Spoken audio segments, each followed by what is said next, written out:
Here we consider partnering strategies. Strategic partnering can take one of two forms. One is a joint venture and the other is a strategic alliance.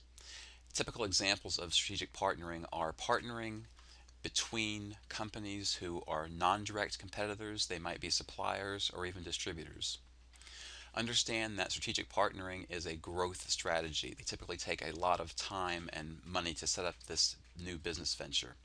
And there are also formal legal arrangements, whether they be strategic alliances or joint ventures. The bottom line here is that you're trying to combine specific skill sets from two or more different firms for one unified specific business purpose. Let's start with the definition of a joint venture.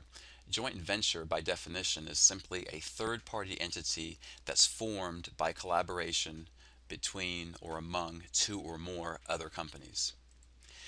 One thing a joint venture can do is it can minimize the financial burden of developing a brand new product, which is to say, two or more firms may come in to collaborate on product development and share the costs, or even one company may have already developed a product but can't bring it to market through production or marketing inefficiencies, and then they would expect their partner to be able to help them out in that area.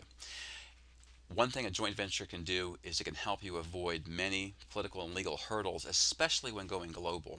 Certain countries, particularly China and India, mandate that any foreign firms entering their country do so via a joint venture with one of their own companies.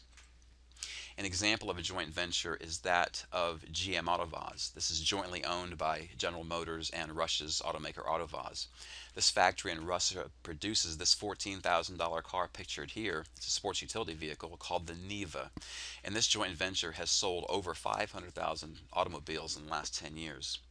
This is how this joint venture came about. Autovaz engineers came up with an updated design for this Niva in 1999, but they couldn't afford to put it into production.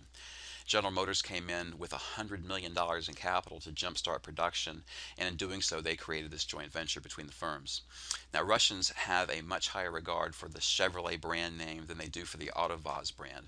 So Autovaz contributes the intellectual property in the design of this automobile, and General Motors lends the Chevrolet name and also its manufacturing expertise. And this works. Analysts claim that this joint venture generates about $100 million per year in profit. The other partnering is that of strategic alliance. Strategic alliance is less formal. It's where two or more firms just simply collaborate. They share resources in pursuing a specific business purpose.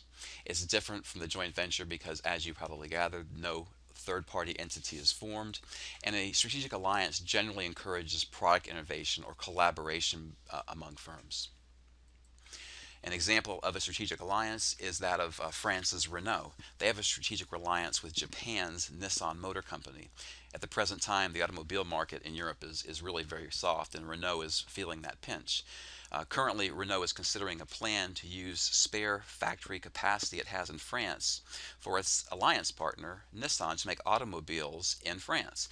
And what this move would do would keep French factories running and let the Japanese cars be manufactured in Europe much closer to the European market.